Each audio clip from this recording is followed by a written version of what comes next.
Ce dimanche, les électeurs turcs sont appelés aux urnes. Après plus de 20 ans passés au pouvoir, Erdogan, fragilisé par la crise économique, menacé par un concurrent sociodémocrate donné gagnant, Kemal Kılıçdaroğlu, va-t-il enfin passer la main? C'est en tout cas ce que souhaite une grande partie du monde de la culture et des intellectuels. Turc, pour en parler, nous sommes en compagnie d'Ahmet İnsel. Bonjour. Bonjour. Vous êtes professeur émérite de l'université de Galatasaray. À Istanbul, cette élection, c'est une forme de référendum pour ou contre Erdogan? Exactement. C'est une élection, c'est une double élection, mais ce qui pèse énormément, c'est l'élection présidentielle, évidemment. Le même jour, il y a les élections législatives. Et l'élection présidentielle a pris la forme d'un référendum, d'un double référendum, en fait. D'un côté, pour et contre Erdogan, et puis de l'autre côté, qui se superpose, est-ce qu'on continue le régime hyper présidentiel que Tayyip Erdogan a mis en route progressivement depuis 10 ans et officiellement depuis 2018, ou on passe dans une trajectoire de retour vers le régime parlementaire? Alors, si on veut résumer ces 20 ans qu'Erdogan a passé au pouvoir, on peut dire que l'AKP, son parti, est arrivé avec concomitamment un tremblement de terre et qu'il pourrait repartir, je mets ça au conditionnel, Oui. et qu'il pourrait repartir suite aux conséquences d'un Du autre tremblement de tremblement terre, de terre. oui. Oui, la différence, c'est que AKP, le Parti de Justice et Développement, est arrivé au pouvoir 3 ans après le tremblement de terre de 99 qui était proche d'Istanbul. Alors que là, le tremblement de terre qui est arrivé le 6 février, donc est très proche par rapport aux élections. Et c'est vrai que ce tremblement de terre a beaucoup changé la préparation électorale de Tayyip Erdogan. À un moment donné, il s'était présenté, il préparait cette élection comme une élection du 100e anniversaire de la fondation de la République et une sorte d'intronisation pour le nouveau centenaire de la Turquie. Et le tremblement de terre a tout mis en éclat et il essaye de récupérer du coup sur la logique de reconstruction. Mais en même temps, il en est responsable. Alors effectivement, le tremblement de terre a joué, mais beaucoup plus marginalement que ce qu'on pouvait penser. En termes de sondage d'opinion, on constate. Beaucoup plus, par contre, c'est la crise économique. Et c'est ça qui est un peu étonnant, parce que si on revient 20 ans en arrière, Il y avait aussi la Erdogan crise est économique. Erdogan était justement considéré comme devant résoudre cette crise économique avec des mots qui le faisaient passer pour une sorte de président entrepreneur.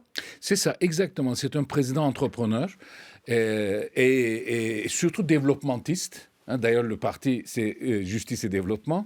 Et tous les moyens sont bons pour engager une logique de développement. Alors, on ne s'occupe pas tellement de l'environnement, les conditions de travail, etc. On ne s'en occupe pas. Tout est engagé. Les fonds publics, il vient d'une logique municipale de service et de construction. Et il a été donc maire d'Istanbul avant d'être Premier ministre, comme vous savez, de 1994 à 1998. Et il était tombé aussi dans une période post-crise, puisqu'il y a eu aussi une grande crise économique en 2001. Donc, du coup, il a été, au moment de sortie de crise, il est arrivé au pouvoir, et la conjoncture internationale financière et économique dans les années 2000 était très favorable. Donc, il a mis en route, et puis il y avait un troisième facteur qu'il faudrait rappeler. À l'époque, les relations avec l'Union européenne étaient très bonnes. La Turquie avait le feu vert pour l'adhésion à l'Union européenne, et donc, du coup, il y avait une arrivée massive des capitaux étrangers d'investissement vers la Turquie. Donc, du coup, tout ceci a créé une dynamique de croissance dans les années 2010, ce qui n'est plus le cas depuis 4-5 ans. Alors, ce n'est plus le cas. La Turquie est effectivement dans une situation économique difficile, notamment du fait d'une inflation qui est absolument galopante. Oui, je crois qu'en France, on a oublié ce genre d'inflation. Je ne sais pas si on a connu beaucoup en France à des taux d'inflation de 80%, 90%. Ça veut dire Officiellement, quoi concrètement un taux d'inflation? nous Donc avons on dit entre connu 50 et 100% avec une devise qui qui se souffre dégrade. énormément. La livre turque, d'ailleurs, une partie de l'inflation provient de l'inflation importée parce que la devise turque, la livre turque, s'est dépréciée de plus de 200%. Donc, du coup, comme les biens intermédiaires et les biens d'équipement et l'énergie est importés, donc, du coup, on importe l'augmentation du coût de la devise, c'est reporté sur les prix à la consommation. Alors, qu'est-ce que cela représente? Par exemple, surtout au niveau des prix alimentaires, l'inflation est beaucoup plus importante que le taux d'inflation moyenne. Alors les gens dans les supermarchés ou dans les marchés, ce qui n'était inenvisageable, sauf peut-être pour une toute petite population très très pauvre, c'était inenvisageable pour la classe moyenne ou classe moyenne inférieure d'acheter des tomates à l'unité. Voilà, on achète maintenant des tomates à l'unité, des pommes à l'unité, ce qui était totalement inenvisageable. Et puis, évidemment, les prix changent, peut-être pas comme l'inflation allemande de 1924 toutes les heures, mais les prix changent toutes les semaines. Donc, du coup, le panier du consommateur devient totalement opaque pour le consommateur lui-même.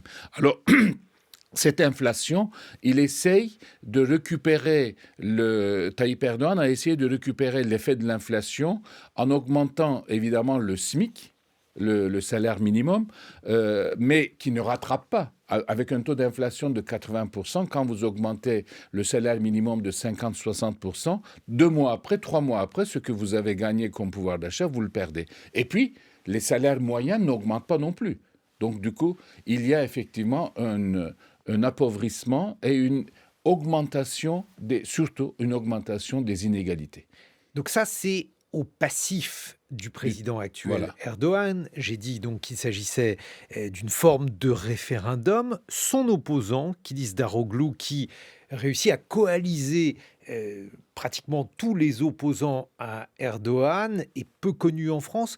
Il faudrait nous le présenter, Ahmet İnsel. Alors, Kemal Kılıçdaroğlu a 74 ans, Tayyip Erdogan a 69. Donc, ils sont d'âge proche. Kemal Kılıçdaroğlu est issu d'une famille pauvre, rurale, de la région dite de Dersim, une région qui a été marquée pas mal par une répression de l'État dans les années 30. Ce sont une confession hétérodoxe de l'islam anatolienne, très locale, qu'on appelle les Alevis. On viendra.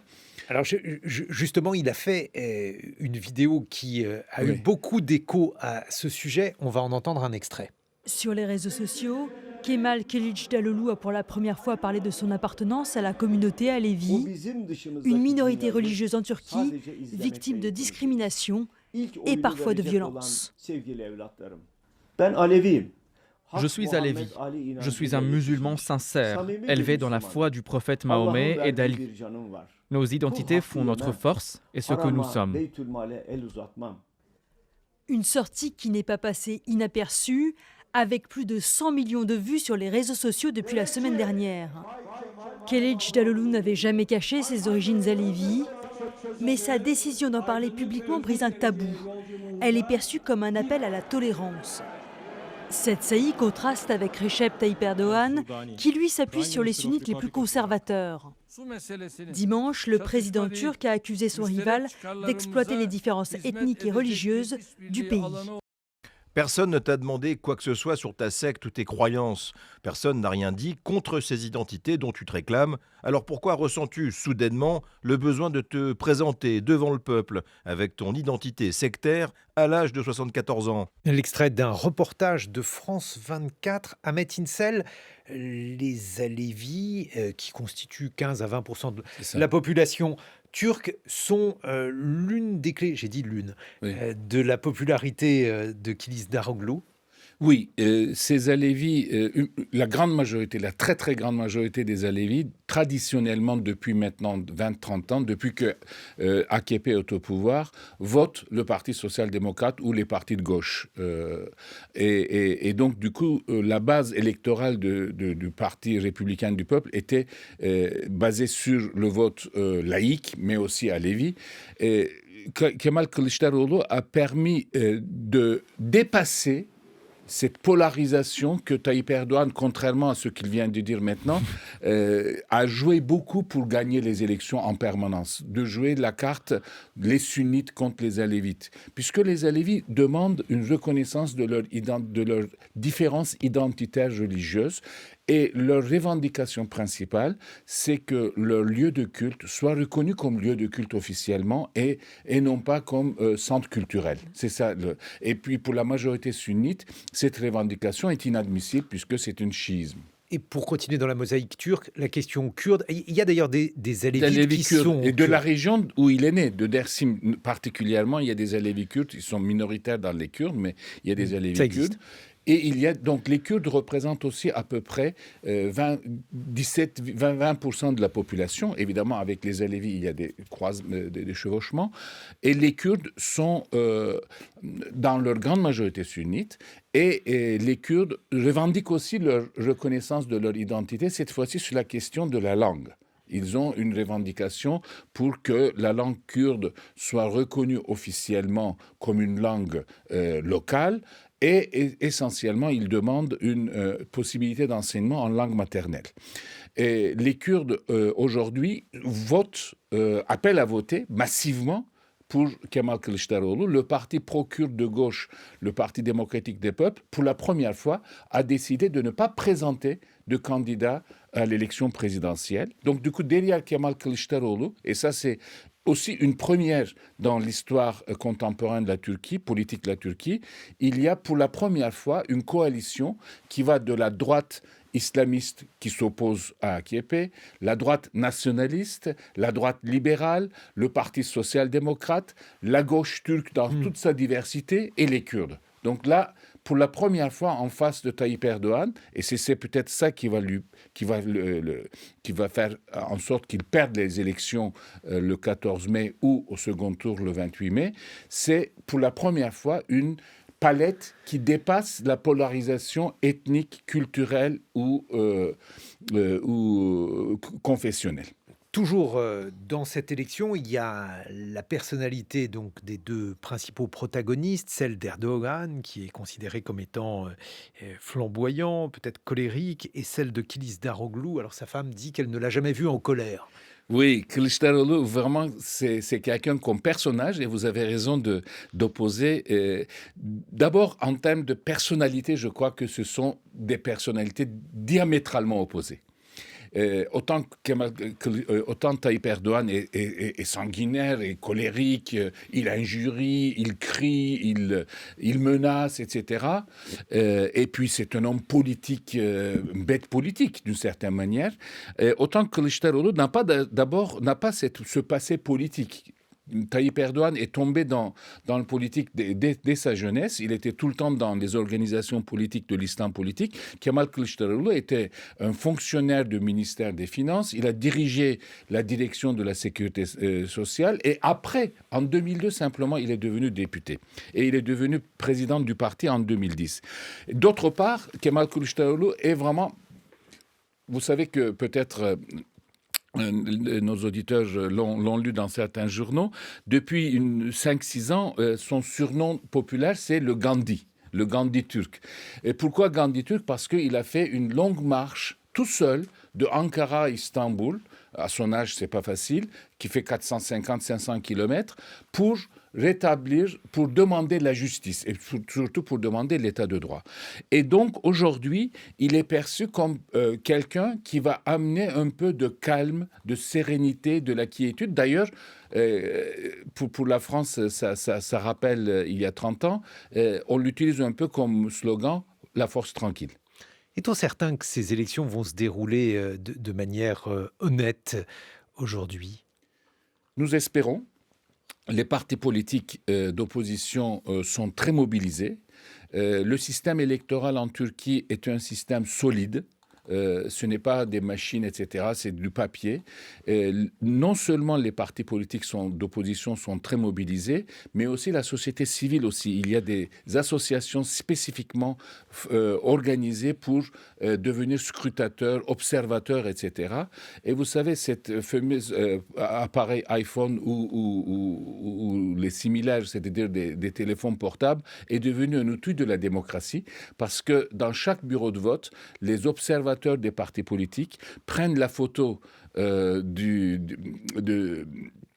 procès verbal des élections dans chaque bureau. Ils envoient dans leur quartier général immédiatement. Donc, du coup, les partis d'opposition arrivent à suivre de très, très près le résultat des élections. Et s'il y a une différence entre ce qui est annoncé localement comme résultat et ce qui est constaté, ils peuvent faire de recours. Il y a à peu près, semble-t-il, 500 000 personnes qui seront mobilisées pour surveiller les élections, journalistes, avocats et puis membres des partis politiques. Ahmet İnsel, professeur émérite à l'université de Galatasaray à Istanbul. On se retrouve dans une vingtaine de minutes pour évoquer ces élections présidentielles et législatives en Turquie, dont l'issue pourrait avoir d'importantes répercussions. Et dans quelques instants, vous serez en compagnie de 2 représentants de la scène culturelle turque qui vont nous donner leur regard sur ces élections. Sedef Eser, une romancière franco-turque à qui on doit notamment Trésor national aux éditions Lattès, et un cinéaste, Emin Alper, à qui on doit Burning Days, 8h sur France Culture. 7h, 9h, les matins de France Culture, Guillaume Erner. Quel regard les intellectuels et les créateurs turcs portent-ils sur les élections de dimanche? Pour en parler, nous accueillons Emin Alper. Bonjour. Emin Alper, vous êtes cinéaste, on vous doit Burning Days ici dans ce studio Sedef Eser. Bonjour. Vous êtes romancière, on vous doit notamment Trésor national publié aux éditions Lattès, et puis Ahmet İnsel, professeur émérite de l'université de Galatasaray à Istanbul. Ahmet İnsel, on l'a dit, Erdogan est en ballottage, les sondages pour certains le donnent perdant contre son opposant Kilis Daroglu. On a dressé un tableau de la Turquie qui est un tableau aujourd'hui assez préoccupant, avec une inflation galopante, une économie en mauvaise santé, un tremblement de terre qui a causé de nombreuses victimes et qui a mis à jour de nombreuses lacunes de l'État turc. Pourquoi Erdogan est-il encore capable, je dirais, dans les sondages, de remporter les élections? En tout cas, comment il est possible qu'il puisse encore être crédité de 40-45% des voix après 20 années d'exercice de pouvoir et un bilan qui est quand même très négatif. En fait, il y a 3 facteurs, il y a 3 courants qui continuent à constituer le socle électoral solide d'Erdogan.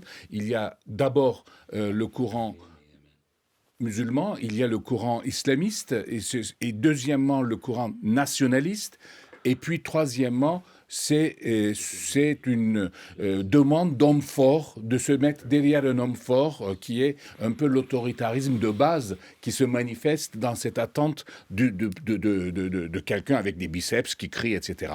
Les 3... Même si les résultats ne sont pas à la hauteur des cris. Voilà, mais en même temps, il y a aussi le souvenir des réussites antérieures, d'ailleurs sur lequel Tayyip Erdogan s'appuie beaucoup, et en permanence il revient. Mais pour vous donner un exemple, pour aujourd'hui, un des derniers actes de Tayyip Erdogan dans sa campagne électorale, c'est encore inauguré ce matin, il va encore inaugurer une mosquée dont on a l'utilité est très discutable à Istanbul, et il va faire sa prière de vendredi dans cette mosquée, et probablement à la sortie de la mosquée, ce qui est totalement contraire aux normes laïques, faire une campagne, un discours dans le jardin du mosquée.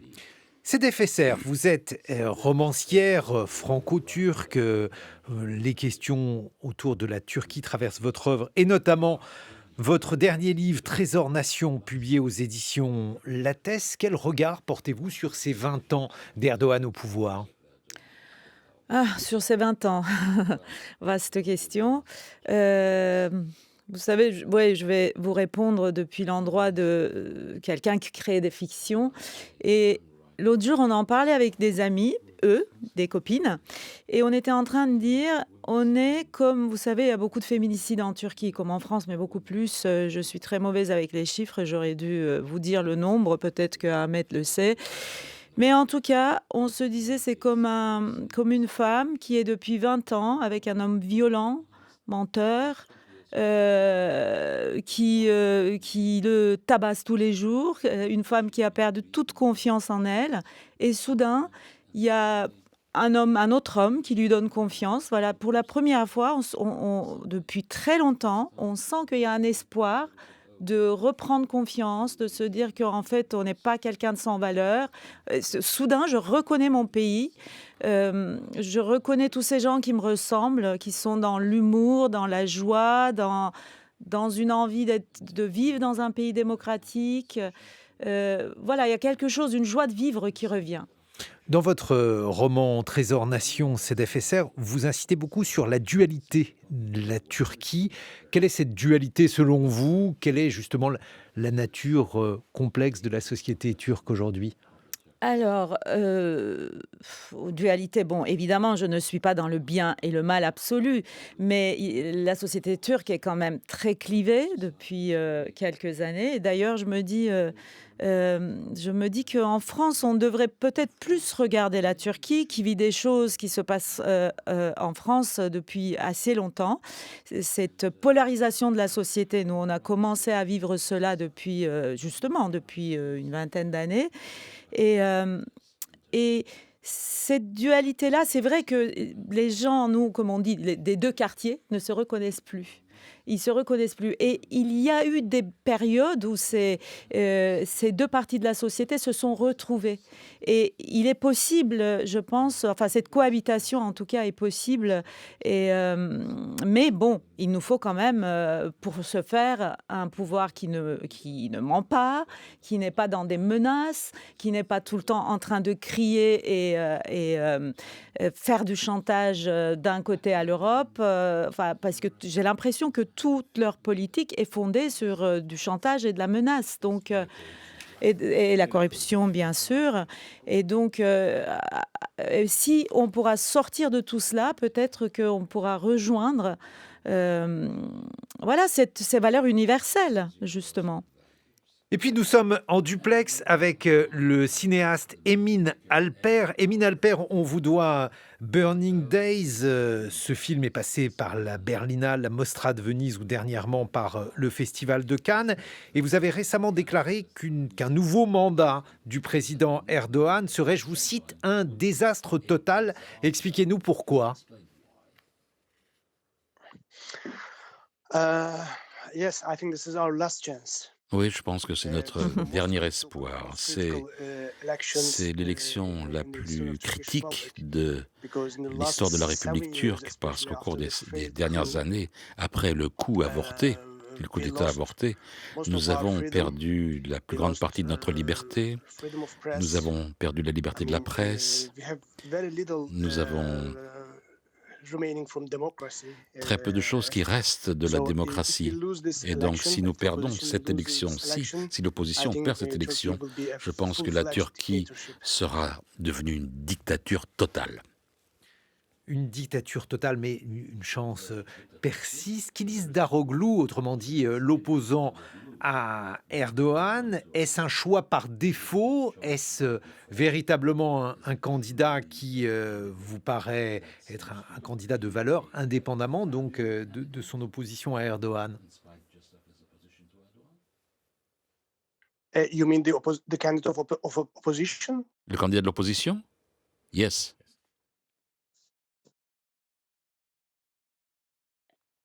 Il y a une coupure, semble-t-il. Même question, CDFSR, le fait qu'il y ait aujourd'hui un rejet, notamment de la scène culturelle vis-à-vis donc du président Erdogan, est-ce que cela fait pour autant une approbation de son opposant Kilis Daroglu?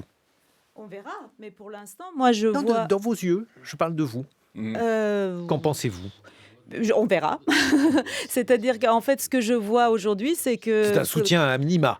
Non, je suis absolument... je soutiens totalement Kılıçdaroğlu, c'est pas ça ce que je veux dire. Mais alors pourquoi dites-vous on verra? Parce qu'on verra de ce qu'il fera pour la scène culturelle, si la question est cela. C'est-à-dire que moi, aujourd'hui, je vois quelqu'un... Au début, j'avais un peu peur. Je me disais que c'est un homme qui manque de charisme face à un homme, face à Erdogan, qui est vraiment l'homme fort, etc. Mais en fait, ça s'est avéré être un avantage, je crois, parce que je vois aujourd'hui un homme qui est calme, qui apaise, qui dit pas je sais tout, qui est aussi respectueux avec les minorités, avec les femmes, avec la communauté LGBT, avec les artistes. Donc oui, approbation totale à ce stade-là.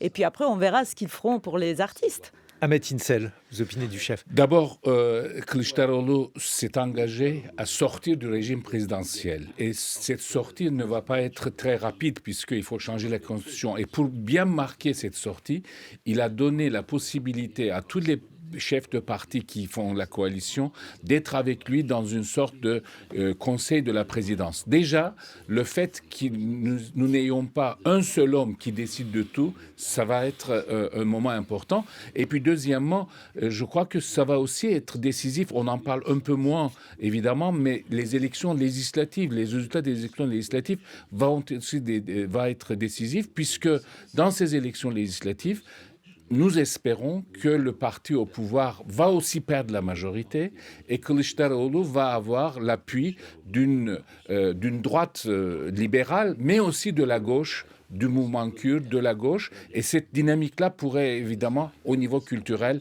donner un nouveau souffle à la Turquie. Emin Alper, que nous avons retrouvé, votre regard sur Kılıçdaroğlu.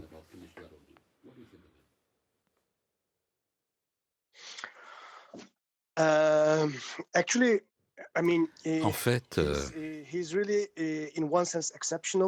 il est exceptionnel à un titre parce que il a réussi à réunir beaucoup de soutien politique en Turquie. C'était inimaginable avant qu'un parti islamiste et que les sociodémocrates puissent s'unir en son soutien. Et c'est une grande réussite pour lui qu'il puisse réunir toutes ces lignes politiques derrière lui et pour la défense de la démocratie. Votre film porte un regard sur la situation politique en Turquie. Quelle est-elle, justement, selon vous, Emin Alper?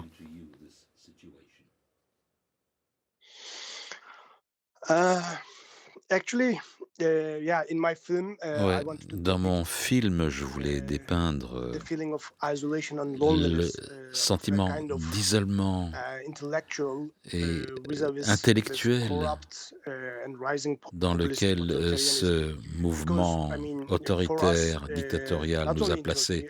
Parce que pas seulement en Turquie, mais à travers le monde entier, il est de plus en plus difficile de comprendre comment ce genre de personnes peuvent être populaires et qu'ils puissent être élus et réélus par le peuple. J'essaye de suivre ce qui va se passer. Qu'est-ce que vous en pensez, Sedef Esser?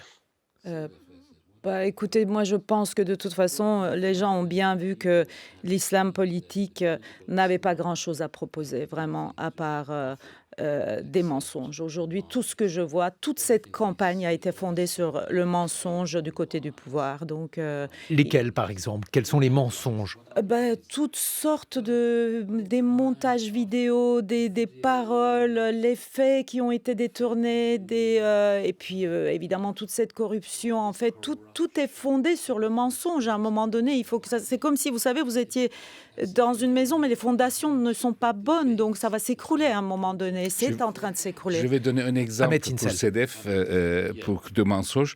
Tayyip Erdogan, par exemple, récemment, dans les campagnes électorales, il disait, il arrivait dans une ville, il y a un aéroport qui est construit depuis 1992, et il dit, nous avons construit cet aéroport. Bon, par exemple, là, c'est un cas typique où le fake news, au sens propre du terme, il le produit en permanence. Ce matin, j'ai vu encore sur Twitter qu'il distribuait des tracts au nom du parti de l'opposition qui étaient faux. Enfin, et c'était des textes rédigés par le pouvoir. Donc ces mensonges-là, tous les jours, on en voit des centaines sur Twitter, je pense. Et Emin Alpert, dans votre film Burning Days, il est question de l'eau qui disparaît dans un village. Alors, il y a une question qui est une question terriblement actuelle, y compris d'ailleurs en France, mais c'est aussi, j'imagine, une allégorie de la Turquie aujourd'hui.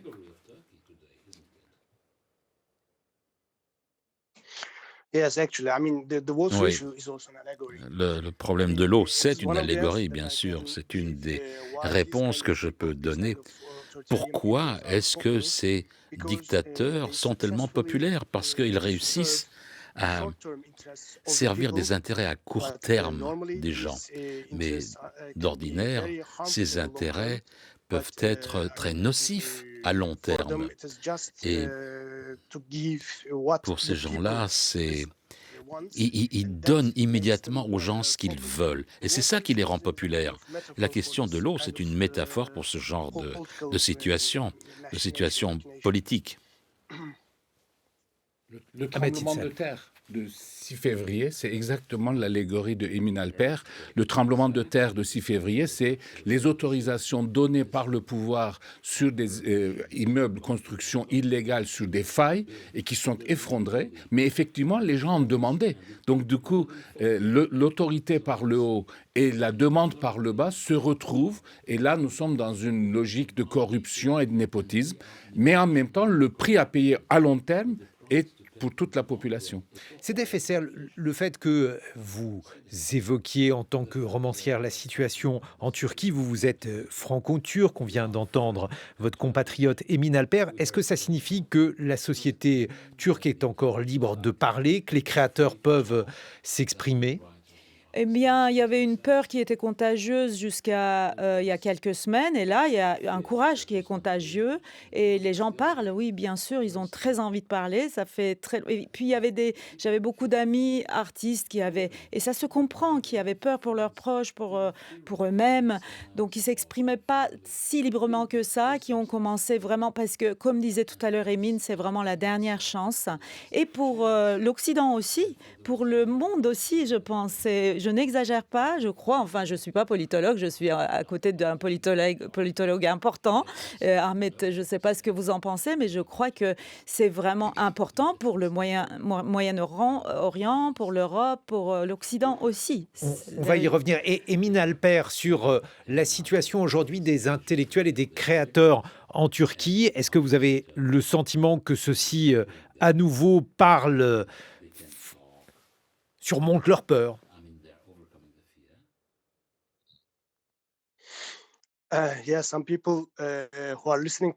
Oui, certaines personnes qui nous écoutent peuvent penser qu'on parle librement. Nous pouvons parler librement, mais dans le même temps, nous prenons des risques. Je prends un grand risque pour ma carrière, simplement parce que j'ai fait ce dernier film. J'ai pris un gros risque. Et si Erdogan le remporte ces élections, eh bien, je n'aurai plus de budget public tout au long de ma carrière, pour le reste de ma carrière. Donc, il y a toujours des gens courageux qui peuvent parler en Turquie, mais ils prennent des risques très sérieux. Et pour le cas Ahmed Insel. Pour le cas de Emin Alpert, d'ailleurs, c'est très concret. Pour son film Burning Day, le ministère de la Culture avait initialement approuvé son scénario, financé, et une fois le film sorti, comme c'était critique, maintenant il demande le remboursement. Ce que dit Emin à son sujet, c'est très généralisable dans l'avenir. Mais il y a aussi une résistance de la société turque qui fait que malgré cela, il y a une production culturelle hors contrôle sur les activités par le biais des médias sociaux, mais évidemment, ça a une limite. Ahmed Insel, on a bien compris que les enjeux pour la société turque étaient importants lors de cette élection qui aura lieu dimanche. Pour la France, l'Europe, qu'est-ce qui pourrait changer ? C'est aussi important. D'abord, ce que disait Sedef Ecger, je crois que c'est un exemple. Est-ce qu'on peut sortir d'une autocratie bien installé, c'est pas Bolsonaro 4 ans, c'est 20 années de pouvoir, est-ce qu'on peut sortir d'une autocratie élective bien installée par le biais des élections? C'est un exemple très important. En Hongrie, ça n'a pas marché. Ailleurs, ça n'a pas marché. Et peut-être en Turquie, ça peut marcher. Et dans ce cas-là, ça peut aussi donner une dynamique de démocratisation. Et deuxième chose, c'est le retour de la Turquie dans le concert des nations qui respectent l'état de droit. Parce que l'enjeu principal du retour de l'opposition au pouvoir, c'est le rétablissement de l'état de droit. Ce n'est pas une révolution immense, mais c'est une normalisation démocratique. La Turquie n'était pas très démocratique avant Erdogan. La Turquie avait beaucoup de défauts démocratiques auparavant, des coups d'État, l'autoritarisme. Nous espérons que ce pouvoir ne va pas rétablir l'avant Erdogan, mais va pouvoir mettre en place une nouvelle Turquie démocratique. Ça ne va pas être facile. Ça va être très, très difficile, mais c'est l'espoir. Et pour l'Europe, c'est aussi un voisin qui ne soit pas un voisin perturbateur et agressif. Les Grecs seront très contents de ne pas entendre toutes les semaines quelqu'un qui crie « Nous viendrons peut-être un matin par surprise chez vous ». Emin Alper, est-ce que l'élection de Kılıçdaroğlu serait le retour de l'eau, pour reprendre la métaphore de votre film Burning Days? Ça